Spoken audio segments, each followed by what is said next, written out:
Усім прывітанне, з вами Зміцер Лукашук і, як звычайна, абмяркоўваем падзею Беларусі і за яе межамі. Сёння, у гэты дзень, у гэты час, як звычайна, у нас такі штотыднёвая сустрэча, стрым с блогерам, прадпрымальнікам, лідарам, адным з лідараў, ладно, скажем так, хаця... спису блок Прокопьева Егорова на выборах у координацийную раду Александром Кныровичем. Добрый день, господа Александр. День добрый, господар Зміцер, день добрый, поважанные гледачи. Не, ну а погодите, господа Александр, что вот у гэтай, ну как бы жарте ці там легким троллингу про лидера, ну есть своя доля правды.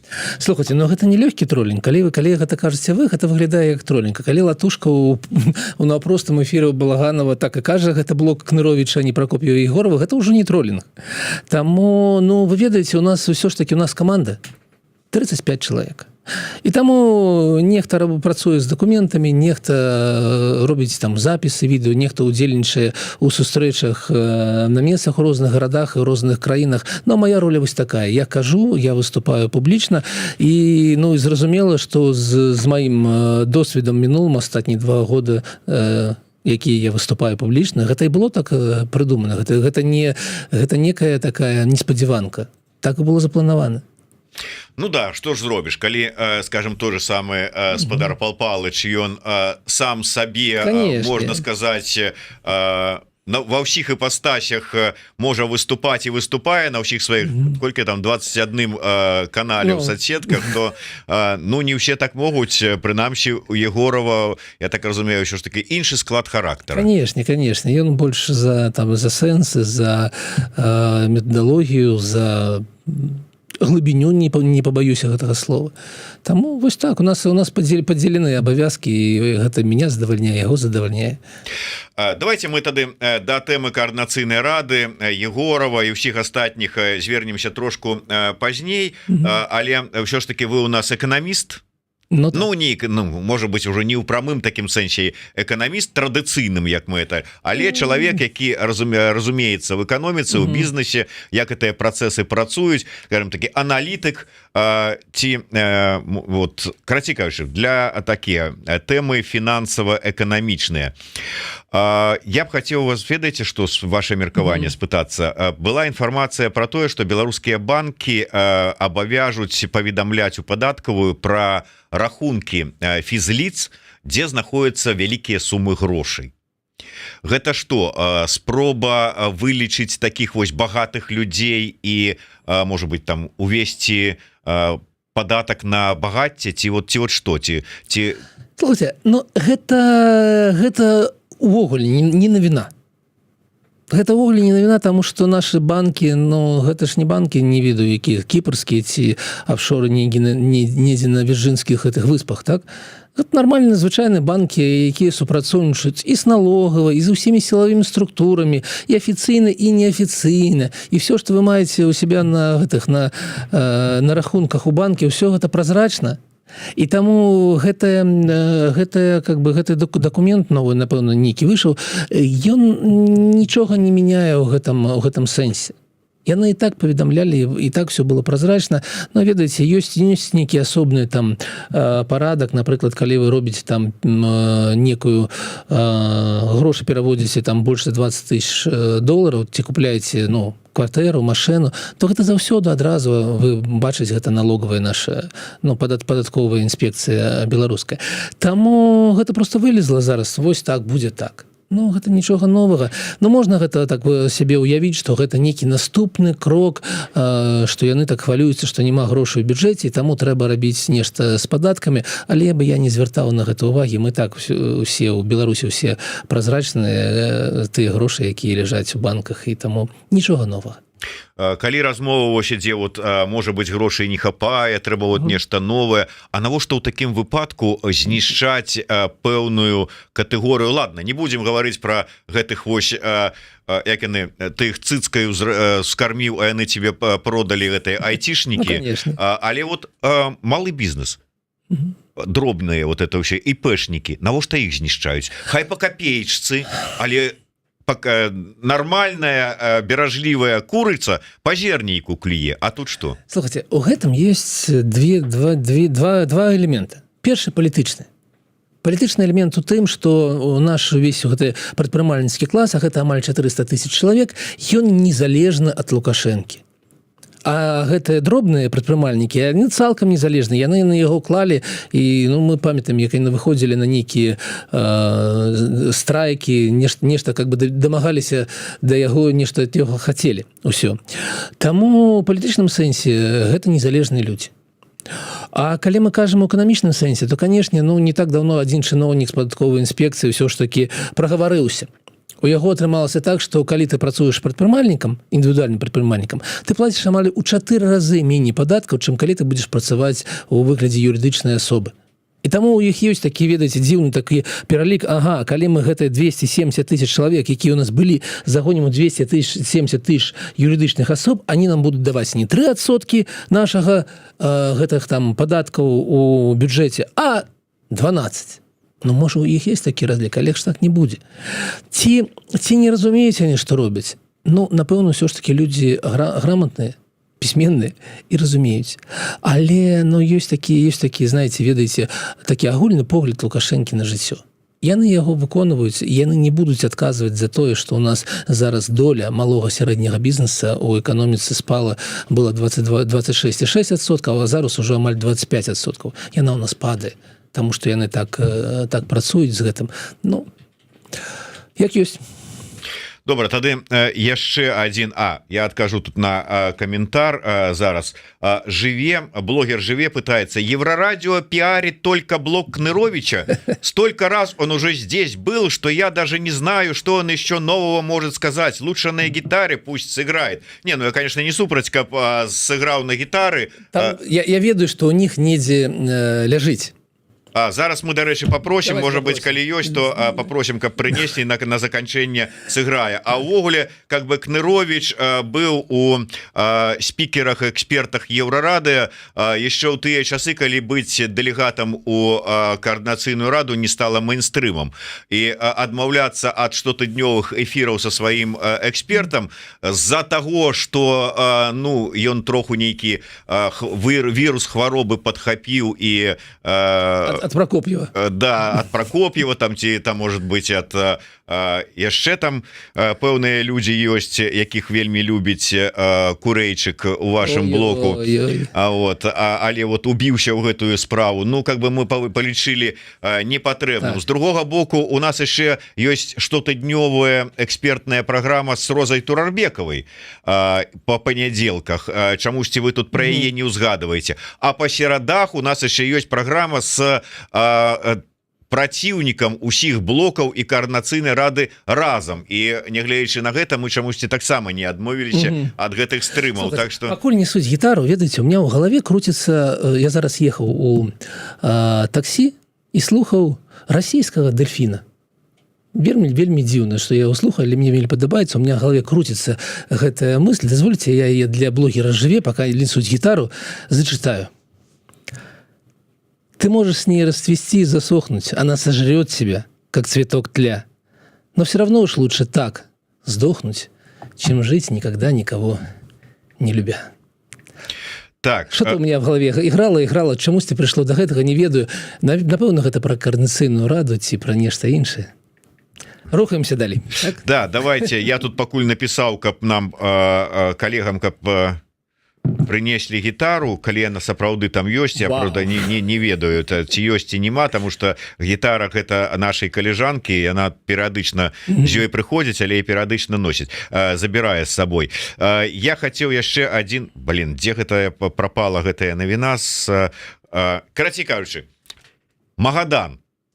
І я хацеў бы з двух таких цікавых заяваў зрабіць. Па-першае, здаецца, міністр антыманапольнага рэгулявання лукашэнкаўскі заявіў пра тое, што белазы мусяць у Магаданскай вобласці замяніць японскія і кітайскія, там і амерыканскія вот гэтыя грузавікі. здавалася б прыгожа гучыць. Конечно. Вот, ну анекдоты таксама прыгожыя бываюць. Вот. І а Лукашенко вырашыў, каб дамагчыся, каб з Магадана алмазы ў Беларусі паступалі.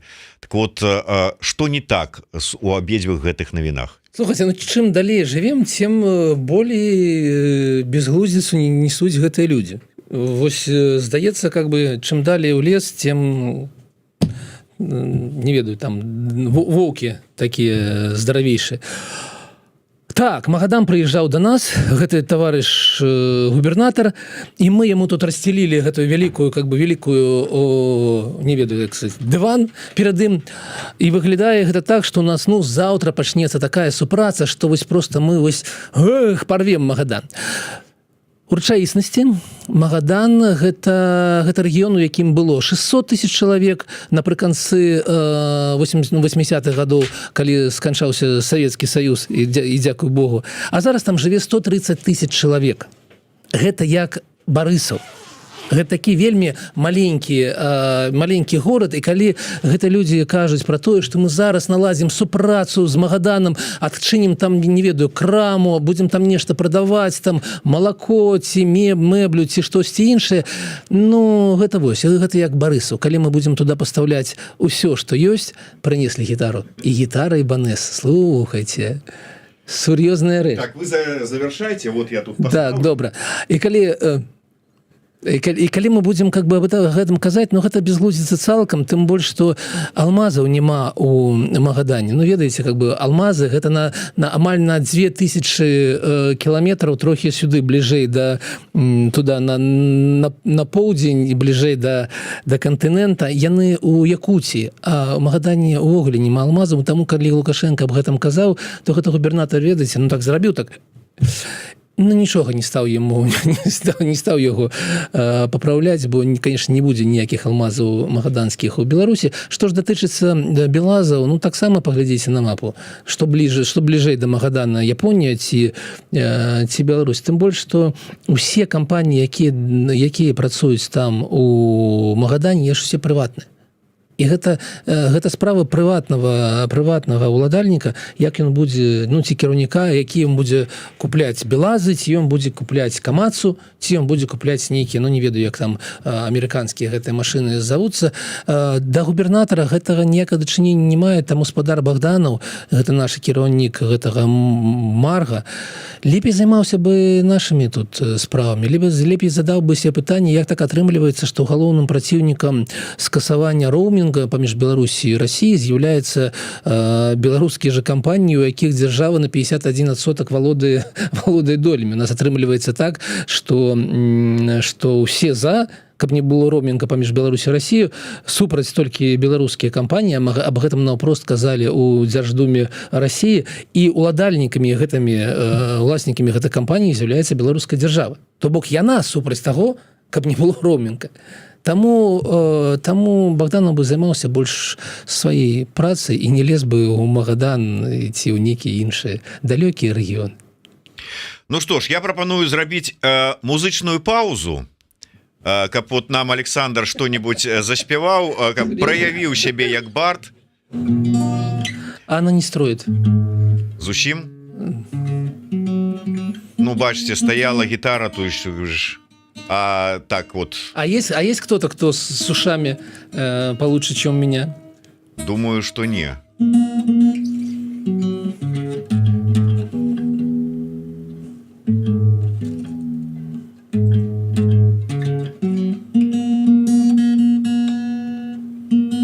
Ой. Ну, яна тут как бы стоит, я так разумею, давно не играли, давно не налаживали, тому такая вот ситуация. Короче, кажа, калі зараз у Александра атрымаецца по хуткаму яе наладзіць, то заспявае. Я еще и глухой. Ну, знаете, я ведаю, что вы еще и без голоса, но это ж не перешкаджае вам играть и спевать. А вы же так, ну вы ж любите музыку, так? И добра у ёй, я ведаю, добра у ёй беларускай музыцы разбираетесь. Ну, ведаеце, разбираться, ведаеце, як музычны крытык, это той, хто сам как бы нічога не дасягнуў у музыцы, так вот, але крытыкаваць умее, так і тут. Ну, тут нечто дивное с вот этой струной на мяче.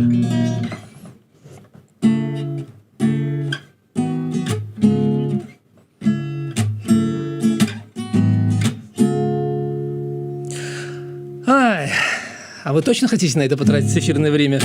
Ну, я ж вас не прошу, каб вы канцэрт устраивали, там заспявайте одну якую-нибудь песню, визитку вашу.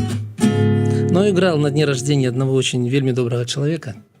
Дороги наши разошлись, и мы не встретимся случайно. Надежды наши не сбылись, и ненадежные обещания.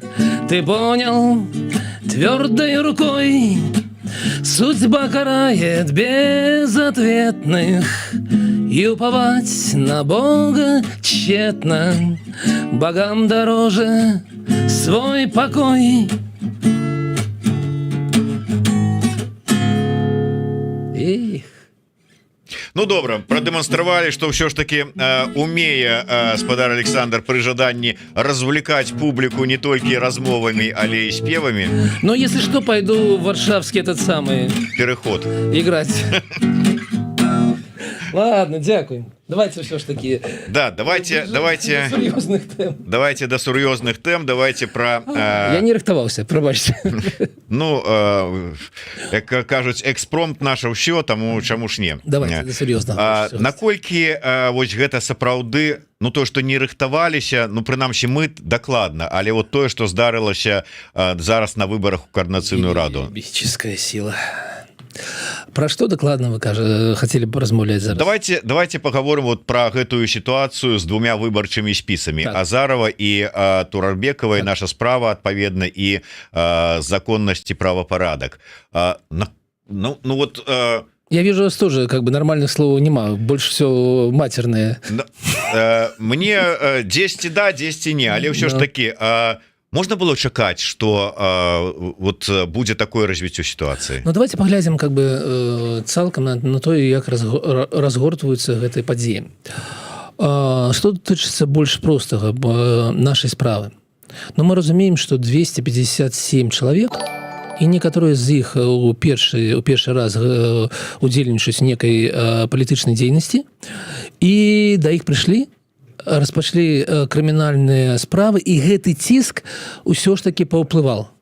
І гэта ўсё ж таки паўплывал на тое, што для некаторых людзей гэта было цяжка, і з спісу нашай справы сышла адна з кандыдатак, а у нас ёсць гендерныя квоты, таму выбарчая камісія прапанавала, не заплюшыла на гэта вочы, і прапанавала удакладніць спісы так, каб гендерная квота яна выконвалася.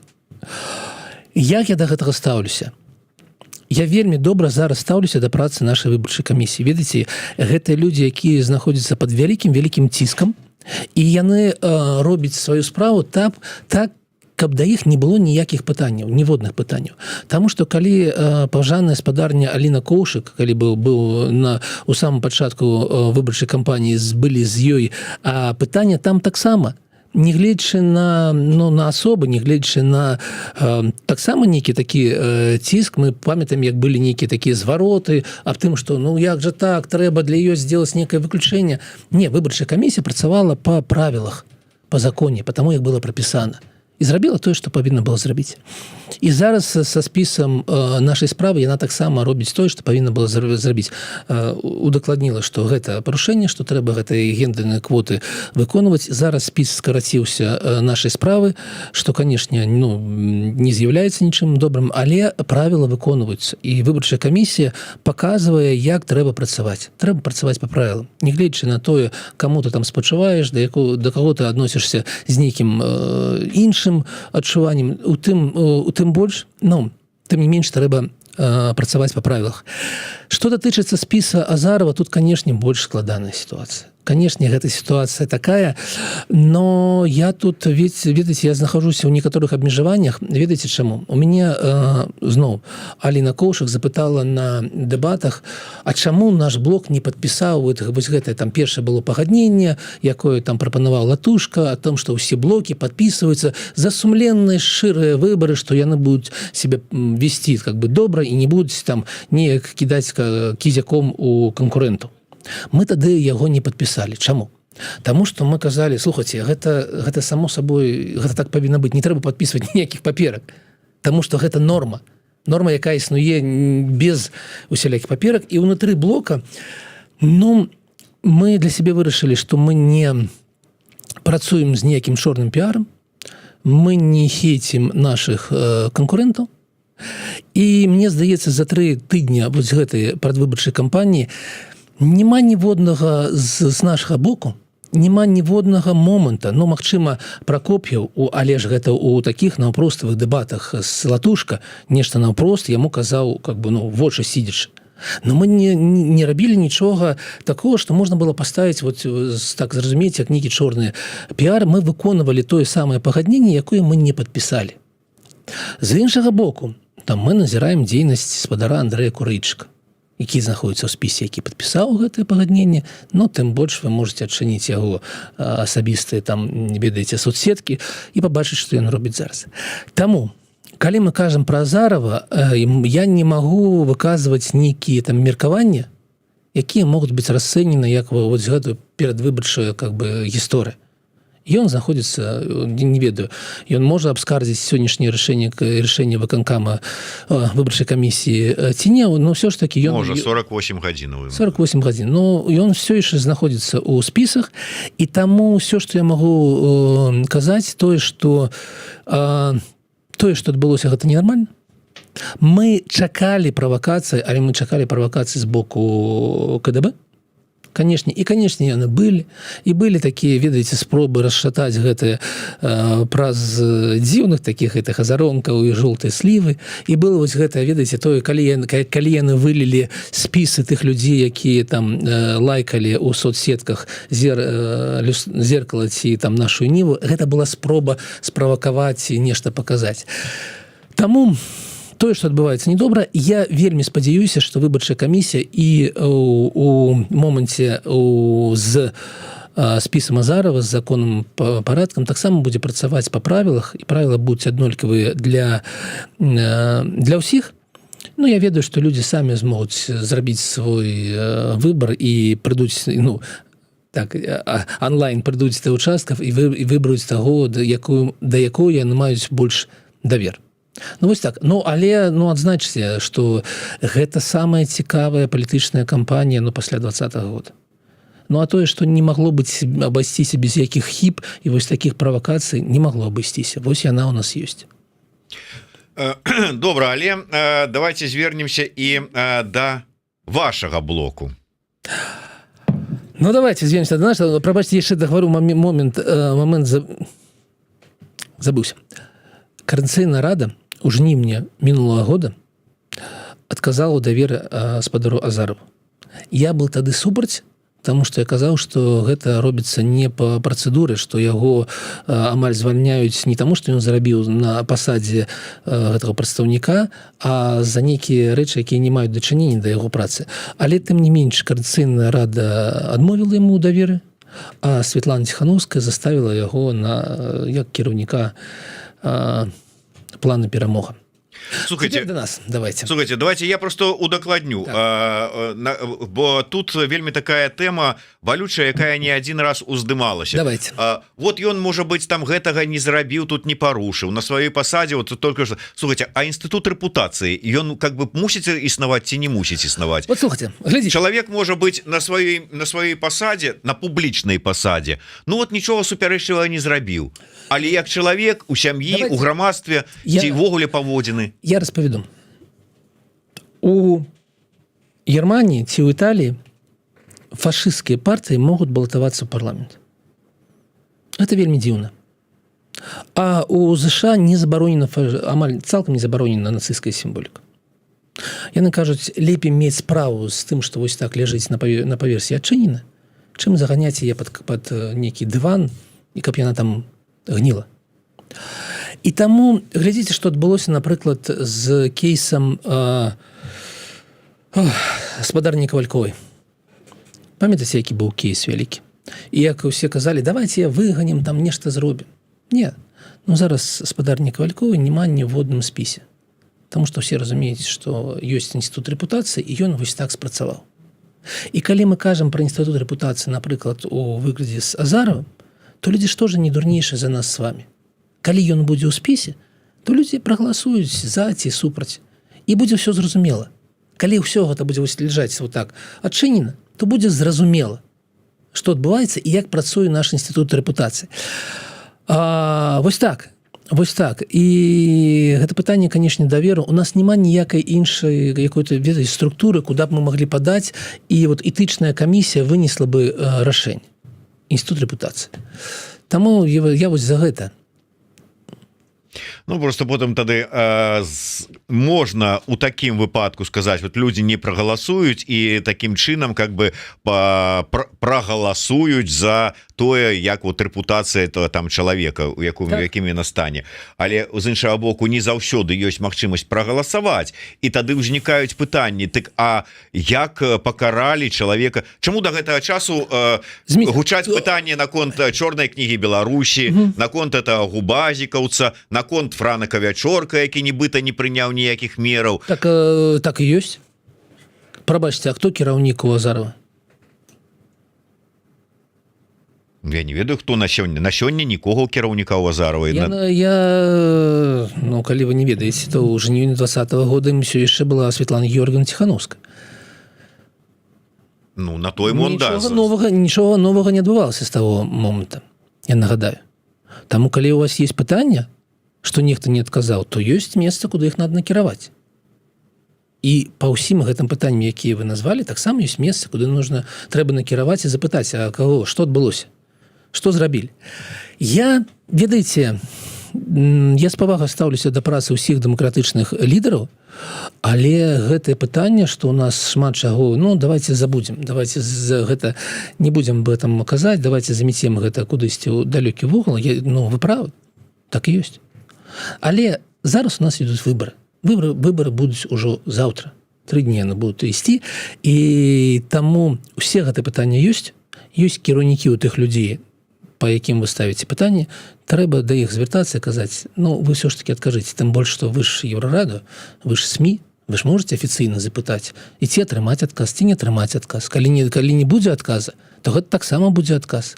Калі Светлана Георгіевна не ўдзельнічае ў кампанію Коаліцыйнай рады, не прызывае нікога з беларусаў галасаваць, не кажуць аб тым, што гэта вельмі важная падзея, магчыма, найбольш важная за астатнія 3,5 гады, то гэта ж таксама нейкі адказ і некая пазіцыя.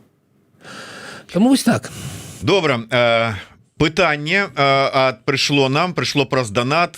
Бачыце, чалавек, дзякуй вялікі, што падтрымалі. Ну і вельмі хоча, не пашкадаваў доната, каб ўсё ж таки атрымаць адказ ад вас на сваё пытанне.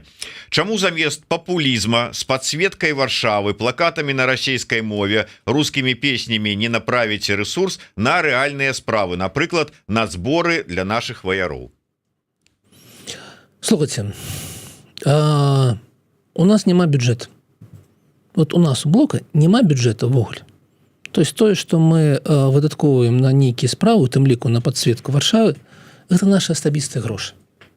І мы іх трацім так, як мы самі лічым сёння важным. Найбольш уплывом.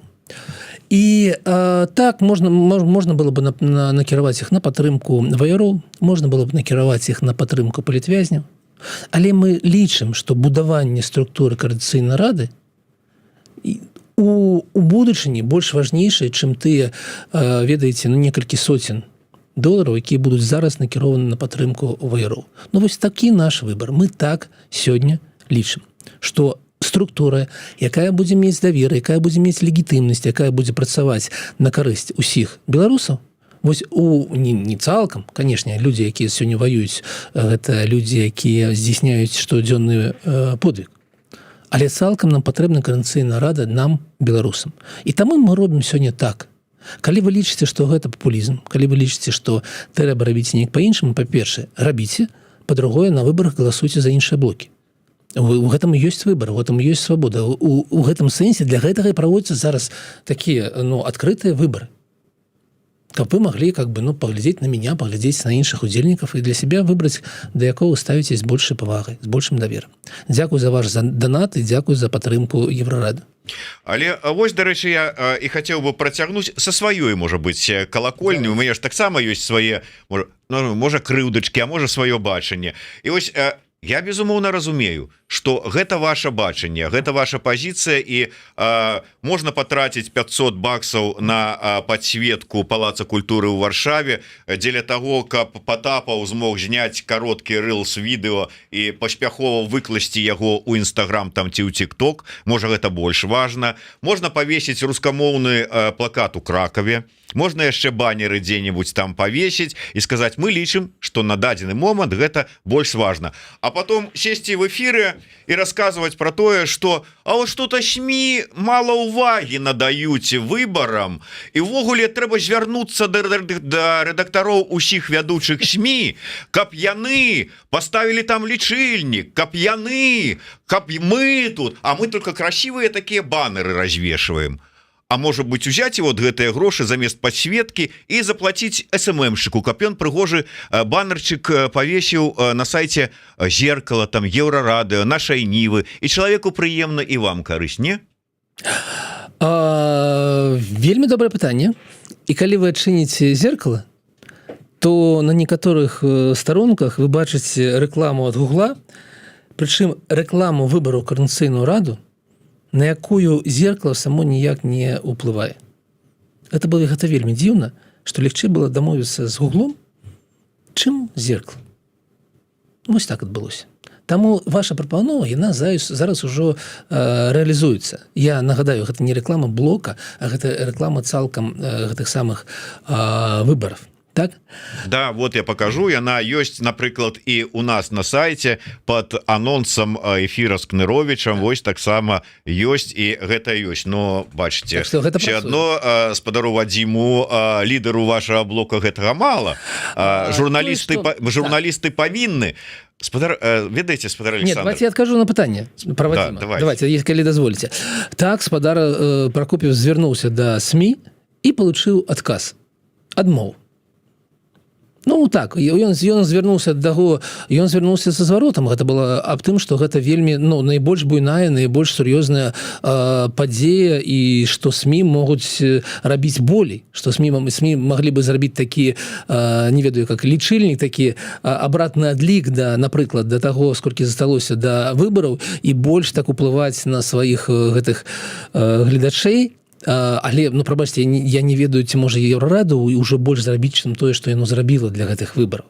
Я вельмі удзячны у першую чаргу Еўрараду, таму што, я не ведаю больш СМІ, якое больш працавала бы на гэты выбар. Гэта рэальна, тут няма ніякіх сумнеў. Такі зварот быў адказ аб тым, што мы гэта не будзем рабіць. Была некая дзіўная такая радок гэтым адказе аб тым, што СМІ не з'яўляецца абслугай для палітыкаў, на гэтым размова скончылася.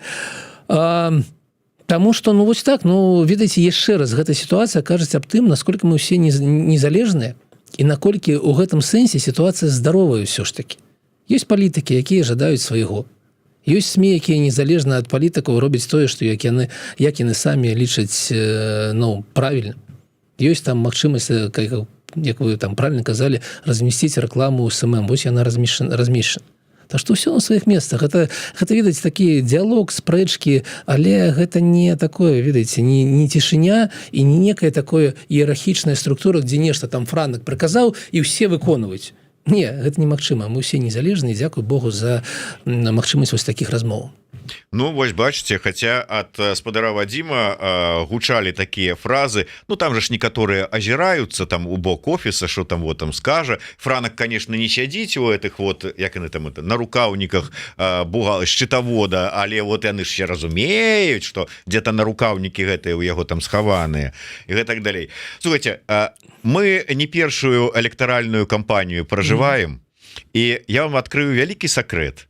кожную электаральную кампанію, асабліва калі гэта вот новая эліта прыходзіць у палітычнае жыццё, яны думаюць: о, а мы тут нашли новый способ, як прыцягнуць увагу да выбарчага працэсу. Загадаем журналістам, каб яны больш пра гэта пісалі. І кожныя выбары мы з гэтым сутыкаемся. Мы ж в адной лодцы. Вы ж не павінны нас крытыкаваць. Вы мусіце пра нас пісаць больш. Вы нам... Вам не падаецца, что вот это вот как бы дежавю, оно уже троху надакучвае? Слухайте, я цалкам разумею, у якім становішчы знаходзяцца СМІ, тым больш такія, якія дзесяцігоддзямі працуюць на незалежную Беларусь, і, канешне, тыя людзі, які как бы раз за разам прыходзяць з гэтымі пытаннямі. Я разумею, што гэта з усмешкай ўсё ж таки трэба ўспрымаць, але гэта ж натуральна. Гэта ж натуральна такі, ведаеце, шлях думкі чалавечай аб тым, што можна вось так зрабіць, што можна выкарыстоўваць рэсурс, які быў такі зроблены, напрацаваны, і што можна яго вось так выкарыстоўваць. Как бы нармальнае пытанне, нармальныя ваши адказы. Всё у нармальным таком, як павінна быць у незалежным грамадстве. Не можа быць ніякага міністра інфармацыі, які разаслаў усім пісьма Белсату, Еўрараду, Зеркалу, нашай Ніве, і вось і ўсе пайшлі працаваць. Не. Дзякуй Богу, ўсё працуе па-іншаму, у гэтым есть такі прызнак псіхічнага здароўя. Так, яшчэ донат, яшчэ пытанне. Я так разумею, што это той же самы чалавек, які падчас нашай размовы прыйшоў з таким, подколкай лёгкай, взяўшы сабе нік полк Гаага. Зараз он узяў полк Прокоп'ева Егорова, і пытанне да Александра: як да калегі Прокоп'ева, што павінна здарыцца з Вадзімам, каб ён пачаў размаўляць па-беларуску? Не ведаю, слухайте, у Вадзіма ёсць нейкія такія асабістыя, ён так для сябе рашыў. Глядзіце, калі мы з Вадзімам праводзім пытанку ў Беларусі, у нас высвятляецца, што 16% беларусаў лічаць, што адзінай дзяржаўнай мовай Беларусі павінен быць беларускі язык. 84% лічаць па-іншаму. Таму Вадзім адлюстроўвае тую частку грамадства, якая не з'яўляецца, так, ведаеце, не тое, што нацыянальна такой арыентаванай. Ён заўсёды за нацыянальныя інтарэсы. Вельмі добра разумее нацыянальныя інтарэсы нашы і з Еўропай, і з Расіі, і з боку развіцця эканомікі, з боку пабудовы грамадства, і ва шмат якіх сектарах. Але ён разумны чалавек, і ён кажа аб тым, што, слухайце, зараз унутры Беларусі рускамоўная прастора. Гэта так. І ён працуе з гэтай нармальнай рускамоўнай прасторай. Тое, што ён не размаўляе па-беларускі, ён кажа аб том, што для яго гэта было б ненатуральна. Ён мае на гэта права, але ён застаецца пры гэтым беларусам. І што ж павінна было з ім зрабіць? Напэўна, ён павінен будзе абрацца на якую-то пасаду. Ён кажа аб тым, што ён жадаў бы быць мэрам Мінска, но, напэўна, калі паміж ім і мэрствам у Мінску будзе стаяць валоданне беларускай мовай на ўзроўні B1 і магчымасць адказу публічнага, бо трэба будзе размаўляць па-беларуску. Для мяне няма ніякай будучыні ў Беларусі, калі публічны палітык не размаўляе па-беларуску, не піша афіцыйныя документы. Так вось, калі між яго сённяшнім становішчам і мэрствам Мінску будзе стаяць менавіта беларуская мова, я ўпэўнены, што праз паўгады гаспадар Вадзім будзе казаць на беларускай мове лепей за мяне. Усё ж такі ён вельмі такі упорны ў дасягненні мэтаў, калі яму гэта патрэбна. Калі не будзе ніякага такога рэальнага мэты, то, напэўна, будзе так, як зараз. То есть мы все такие люди не меркантыльныя, гаспадарлівыя, не, тут, скажем так, грунтоўныя ў сваім падыходзе. Будзе нам это карысна, то как бы зробім.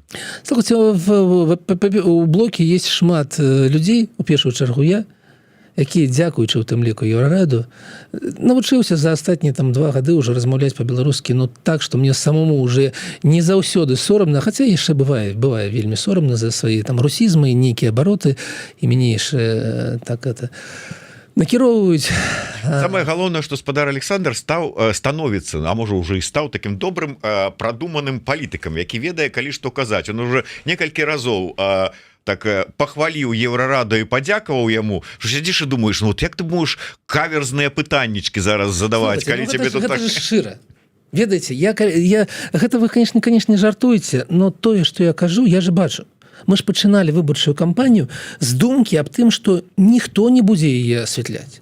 Ну, ніхто не будзе пра яе казаць, таму што як нам адказаў у адным СМІ, адказ быў такі: нашым чытачам да гэтага няма ніякай справы. І мы так разлічвалі, што ўсё, што у нас будзе ў руках, гэта нашы асабістыя соцсеткі. А потым, калі пачалася кампанія, мы пабачылі шмат працы СМІ і ў тым ліку Еўрарадыё. Таму, прабачце, калі я гэта бачу, я аб гэтым кажу. Не, ну, спадар Александр, просто трэба трошечку азірацца назад у гісторыю і глядзець, як адбываліся працэсы. Там былі мала каму цікавыя выбары 15-го года, но Еўрарадыё лазіла, там і іншыя рэдакцыі таксама. Там у нас выходзілі праграмы кандыдатынг, дзе знаёмілі з кандыдатамі, асвятленне і гэтак далей. Я ўжо не кажу пра выбары 10-го года, выбары 20-го года пачыналіся з чаго. Таксама ніхто не чакаў, што нешта будзе, але асвятлялі ўжо нават той же самы это самае, як он называўся, ўжо забыўся, нават калі яшчэ апазіцыя там спрабавала свайго адзінага кандыдата выбар праймерысу, так выскочыла з галавы, і то асвятлялі, хаця здавалася б, каму гэта трэба і цікава. Але ёсць такая справа, як бы калі ёсць інфанагода, то трэба гэта рабіць. Але давайте пра іншае ўсё ж таки паговорым. Скажите мне, калі ласка, якія ўсё ж таки, ну ці давайте так вот трошку ў бок абстрагіруемся. Столькі прэтэнзій выказвае Курэйчык той же самы у бок Егорова і Потапова, фінансавых у першую чаргу. Фінансавых. Ё-моё, а адкуль там фінансы? Як адкуль? Слухайте, вы як чалавек, які разам з Курэйчыкам быў у складзе Координацыйнай рады 2.0, так. Ведаеце, што так, па словах Курэйчыка, значыцца, юрліцо і рахунак так і не завялі для Координацыйнай рады, таму што супраць гэтага выступаў Егораў. І зараз усе тыя грошы, якія спонсары, донары ці яшчэ хто-нибудь называецца, даюць на дзейнасць Координацыйнай рады, яны ідуць на левыя рахункі там нейкай кампаніі Зубар Потапова, нейкая там яшчэ кампаніі Еўрапейская Беларусь, Еўрабеларусь Егорова, і там круцяцца сотні тысяч евро, і ўсё не так. Ну, дакументаў я не ведаю, не бачыў. Курэйчык сцвярджае, што ў яго ёсць, праўда, не паказвае, бо не можа, але тым не менш, вы як чалавек дасведчаны у грашах у ўсім астатнім, няўжо у вас падазрэнняў наконт вот гэтых двух асобаў не ўзнікла? Не ўзнікла. І як гэта працуе? Ёсць Координацыйная рада, у якой няма такого асабістага бюджэта. Ёсць нейкі бюджэт на працу секретарыята. Там ёсць там СММшык, нешта такое. І раз-пораз адбываюцца нейкія падзеі, дзе ёсць удзел донараў, але ў чым удзел донараў? Вось было, напрыклад, наколькі я ведаю, прабачце, магу памыляцца, была тая самая справаздача гэтай самай кабінета перад Координацыйнай радай. Памятаеце, ў жніўні, так? Ну, напэўна, там трэба было арендаваць нейкую там пляцоўку, там кофе-пауз зрабіць і так далей. Вось ёсць гэты бюджэт і ўсё. Ні ў Егорова, ні ў Потапова, тым больш Потапова, прычым тут Потапов, ні ў Егорова, ні ў Лены Жываглот, ні ў астатніх удзельнікаў Координацыйнай рады не было ніякіх заробкаў, звязаных з Координацыйнай радам цалкам, і ніхто ў Координацыйнай радзе не піліў ніякія гранты. Асобнае пытанне, вельмі дзіўнае для мяне заўсёды. А Координацыйная рада справаздачылася па сваіх расходах. Яна зрабіла гэта пазаўчора, напэўна, і там была сума $80 000 за 1,5 гады. Ну, вы можете падзяліць $80 000 за 1,5 гады і палічыць, колькі гэта ў месяц. Там ёсць, там не ведаю, там 1-2 стаўкі, там, ну, такія звычайныя, там, мінімальныя стаўкі, чыстымі, там, 1100, напэўна, еўра. Ёсць нейкія вось гэтыя выдаткі на вось такія мерапрыемствы, але гэта, ну, вельмі, па-першае, гэта вельмі малая сума. Мы разумеем, што на існаванне такой структуры гэта вельмі 80 тысяч подзяліце там на 18 месяцаў, атрымаеце трохі больш прыкладна 5 тысяч месяц, калі адняць гэты там 2-4 падзеі асобна, так атрымаецца там 2 тысячи ў месяц, вось все выдаткі на Координацыйную раду. Гэта ўсё, што было. Егоров і Потапов гэтым, канешне же, ніяк не кіравалі. Все астатняе гэта вялікія фантазіі спадара Курэйчыка, да пра якія таксама гатовы паразмаўляць на наступным тыдні, бо ўсё ж таки он з'яўляецца, он знаходіцца ў іншым спісе і казаць мне нешта пра яго.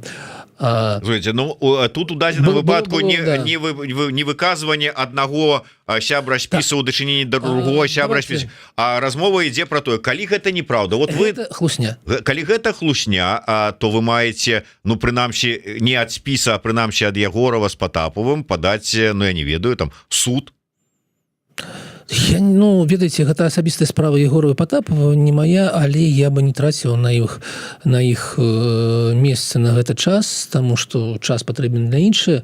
Там называліся яшчэ там Евробеларусь, нейкія іншыя структуры, структуры, якія існуюць там некалькі гадоў, некаторыя дзесяцігоддзя, якія жывуць па сваім асабістым там распарадку, сваім асабістым свеце, якія не датычацца Координацыйнай рады. Ведаеце, я таксама дзесьці працую. Я таксама нешта раблю, при этом з'яўляючыся дэлегатам Координацыйнай радзе, гэта не з'яўляецца ніяк не звязаны. Таму я не ведаю, што тут казаць, таму што Курэйчык кажа шмат чаго, заставім гэта яго на таком асабістым сумленні, кажа і кажа.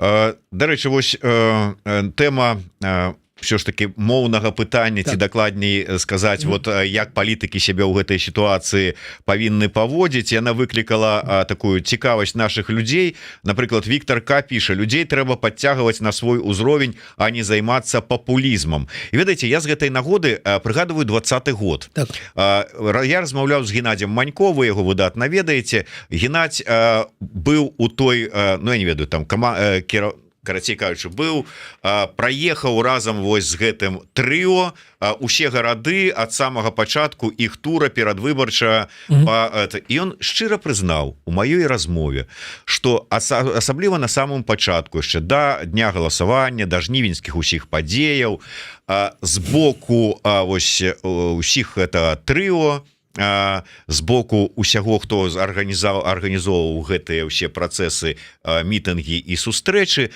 быў такі нават супраціў нацыянальнаму складніку у гэтых мітынгах, у гэтых сустрэчах. Маўляў, не трэба тут, вот вы тут со сваімі чырвона-белымі сцягамі, тому что мы хочам аб'яднаць усіх, это адштурхоўвае, давайте вот этого не трэба. І калі ў жніўні ўсё ж таки мы побачылі тое, што мы побачылі на вуліцах беларускіх гарадоў, гэта было насупраць не толькі рэжыму і лукашызму, але і у тым ліку і так званым лідарам пратэсту.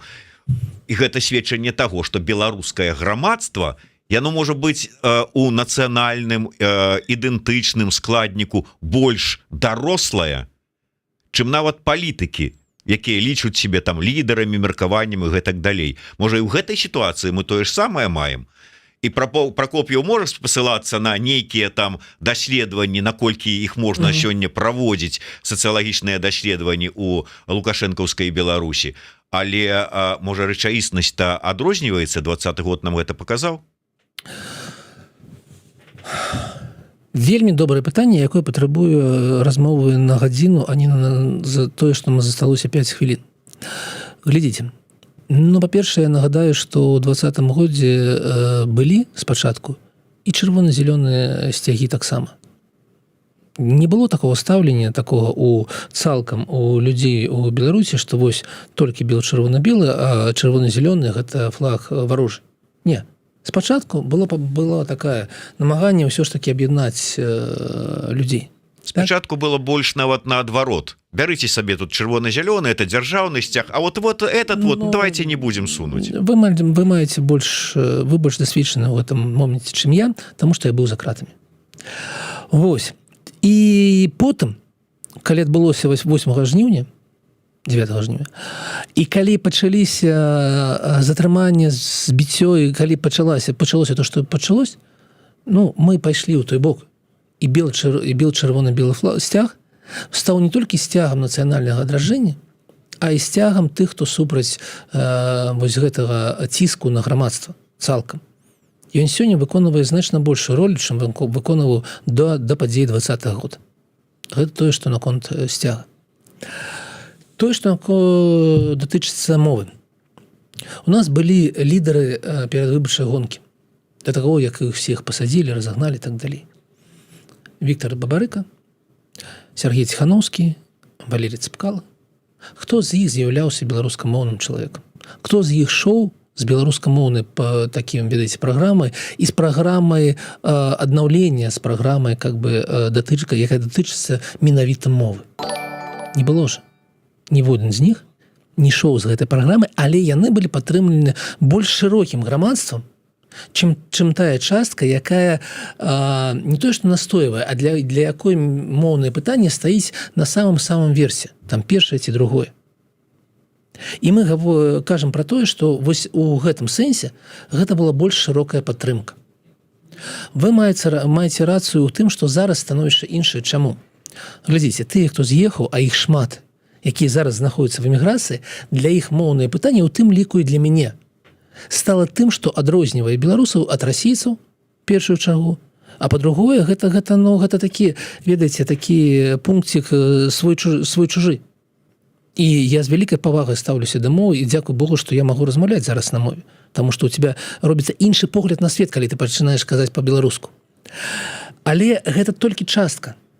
У нас засталася та частка грамадства, якая ёсць в Беларусі, якая сёння сядзіць на кухнях, якая сёння маўчыць, якая не можа паставіць лайку, каментарый, не можа напісаць нешта. Але яна ўсё ж такі іншая. Яна іншая, яна больш рускамоўная, і калі мы жадаем працаваць цалкам, ведаеце, з чым? З каштоўнасцямі грамадскімі. Свабодай слова, ведаеце, з выбарам ад Расіі да Еўропы. Мы не можам яе выкрасліць, сказаць, не, хто не за мову, тот супраць нас. Гэта, па-першае, неправда, па-другое, гэта некая такая Беларусь, да якой я не хачу мець дачыненне. Все ж таки у нас больш складанае становішча. Мова – гэта наш такі рэпер пазнавання свой-чужой, але гэта будзе доўгі шлях. Ну і, канешне, у мяне ёсць асабістае ўражанне. Я упэўнены в тым, што ў Новай Беларусі першае, што павінна зрабіць з мовай, яна павінна стаць мовай першага выкарыстання. Калі ты прыходзіш да выканкаму, з табой павінны пачаць размову па-беларуску. Потым, калі ты кажаш, не, хлопцы, я не дакладна разумею, давайте па-расійску ці па-ангельску, з табою павінна перайсці на тую мову, якую ты сам абраў. Но першае, гэта размова па-беларуску. І гэтага будзе дастаткова, каб у нас не было настолькі... каб у нас не было страха, што мы страцім мову і страцім асабістую культурную ідэнтычнасць. Вось такі мой погляд зараз. Але мы ідзем по гэтым шляху крок за кроком. Добра, коротко, пытанне такое для мяне дзіўнае, можа быть, вам тут прадпрымальнікам лепей. Может ли Кнырович ответить, что такое денежный мультипликатор? Мне здаецца, што я здаю зараз экзамен. Ну, слухайте, денежный мультипликатор, слово мультипликатор прымяняецца ў шмат якіх выпадках, таму трэба удакладніць, у якім выпадке мы аб гэтым кажам. Калі ты укладаеш рубель і на выхадзе атрымліваеш рубель памножаны ў некалькі разоў.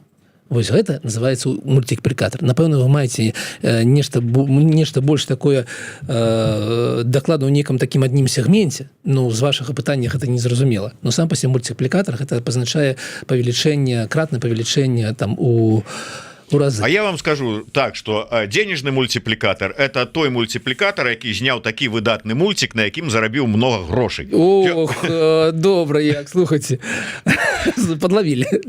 Не, ну это я так на ходу, то есть я как бы не сам же. Все, добра, нам, на жаль, треба завершать нашу размову. Спадар Александр, у вас есть, да, 2 слова, не больше, бо стоїть уже за дзвярыма Кавалеўскі, чакае, пакуль вы скончыце. Ох, так, с паспортом. Жарт. Слухайте, завтра пачынаецца галасаванне. Я упэўнены в тым, што галасаванне бяспечнае, таму што я маю давер да Паўла Лібера. Не было ніякіх з голасу сліваў, і тое, што ён зараз робіць, паглядзіце з ім эфіры, паглядзіце уважліва, ён распавядае, як гэта будзе зроблена, і я маю давер. Я представляю блок все яшчэ Прокопьева Егорова. Я вельмі спадзяюся, што вы прымеце удзел галасавання і што вы прагаласуеце за нас, таму што вы жадаеце нейкіх перамен у нашай беларускай палітыцы. Дзякуй за тое, што былі з намі. Дзякуй, Зміцер. Дзякуй, Александр. Дзякуй за тое, што вытрымалі і мае каверзныя пытанні і падколкі і жарты. Вось сапраўдны палітык, маладая узыходзячая зорка палітыкі з'явілася на небасхіле беларускам. Дзякуй вялікі, Александр Кнарович, Зміцер Лукашук. Слухайце, глядзіце, галасуйце, калі ёсць такое жаданне. Выбар маеце. Жыве Беларусь. Жыве.